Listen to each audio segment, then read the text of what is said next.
भारत में बहुत कम लोगों की को यह जानकारी होगी कि भारतीय संविधान directive principles of state policy को धारा 48 स्पष्ट रूप से कहती हैं कि सरकार निश्चित रूप से गौ जाति, गौ वंश और कृषि के प्रयोग में आने वाली गौ धन की रक्षा करें। जंगलों की कटाई। जब अंग्रेज भारत आए तो उन्होंने देखा कि भारतीय अपने निर्धारित छोटी सी उपलब्धि जमीन पर कृषि कार्य करके जीवन निर्वाह करने में संतुष्ट थे। सारे ग्रामवासी अपनी अत्यावश्यक ज़रूरतों के आधार पर अनाज उगाते थे, ना कि बिक्री करने के लिए। इससे यह सूचित होता है कि उस समय भारत में प्रचुर मात्रा में घना जंगल पाया जाता था। इस कारण पशुओं के लिए भिन्न रूप से पशु आहार उगाने की ज़रूरत नहीं पड़ती थी, क्योंकि पशुओं को जंगलों में चराने के लिए लाया जाता था। फलतः गोपालन खर्चीला और अति परिश्रमिक नहीं होता था। पहला तो ईस्ट इंडिया कंपनी ने भारतीय विद्यार्थियों के मन में व्यावसायिक शिक्षा प्रणाली के प्रति दृढ़ आस्था प्रदान की। दूसरा, स्थानीय ग्रामीण नैसर्गिक उत्पादों के लिए शहरों में बाजार की स्थापना की। श्रील प्रभुपाद एवं एक वार्तालाप में कहते हैं, तो गांव का स्थानीय उपज बाहर भेजा नहीं जाता था।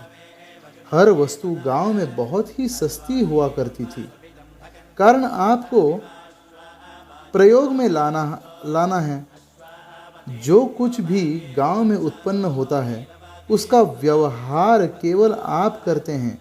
और ये अंग्रेज रेलगाड़ी का प्रचलन कर गांव की हर वस्तु शहरों में ले जाने लगे और वे गांव में बिक्री नहीं करते थे, क्योंकि शहर में उन्हें अच्छा मूल्य मिलता था। लोभवश ग्रामवासियों ने अधिक से अधिक फसल प्राप्त करने हेतु नैसर्गिक जंगलों को काटना प्रारंभ किया। धीरे धीरे कृषि के लिए भूमि विस्तारित होने लगी।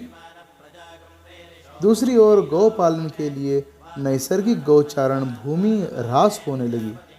उसके बाद युद्ध के समय के उपरांत बचा हुआ ट्रैक्टर और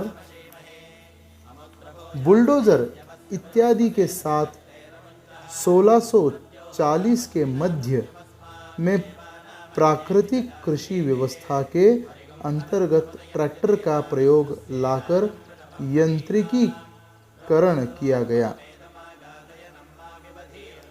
व्यावसायिक और यांत्रिक कृषि प्रणाली को अपनाने के साथ साथ किसानों ने कृषि कार्य के लिए अधिक से अधिक जमीन पर अधिकार करने लगे।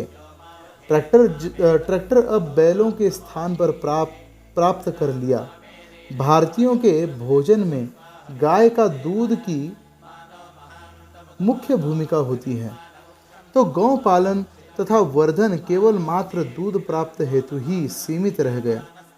बैल और दूध देने में असमर्थ गायें अब किसानों के ऊपर बोझ होने के कारण कसाई घरों में जाने लगे।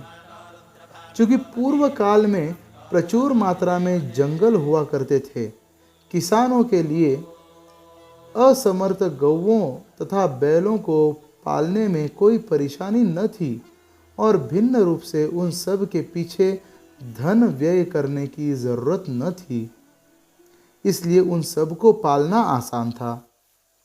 दूसरी ओर जंगलों से अधिक मात्रा में मुनाफा देने वाला और एक बाजार था, कागज उद्योग। न्यूज़पेपर मैगजीन के रूप में जब सूचना साधनों का वृद्धि होने लगी तो कागज़ की प्रयोग अधिक से अधिक होने लगी और मांगे बढ़ने लगी। परिणाम स्वरूप अधिक से अधिक मात्रा में लकड़ी जंगलों से काटने लगी। पुस्तकें जो कि गृह निर्माण केंद्रित जमीन व्यवसाय, ग्राम वार्ता यानी अनावश्यक चर्चा, गपशप, अश्लील चित्र और आलोचना तथा स्वयं चालित मोटर गाड़ी इत्यादि के संबंध में लिखी जाती हैं, उन सब के लिए सबसे अच्छी गुणवत्ता वाला कागज प्रयोग में आता है। आध्यात्मिक दृष्टिकोण से सभ्य व्यक्ति जो कि मानव जीवन के आध्यात्मिक मूल्य को समझते हैं तथा इस क्षेत्र में मेधा संपन्न है, उन मानव समाज के लिए उन सब वस्तु का कोई आवश्यकता नहीं है। कागज को प्रयोग में लाना चाहिए मात्र केवल कृष्ण भावना भावित शास्त्रों की छपाई और वितरण के लिए। यही समाज में चिर वांछित शांति और समृद्धि ला सकती हैं। इसके साथ जुड़ता है रेलगाड़ी की पटरी और शहरीकरण।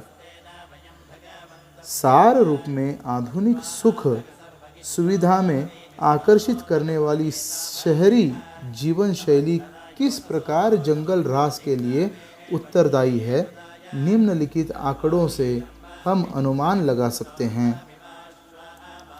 इस जानकारी का स्रोत है summary report of forest survey of India.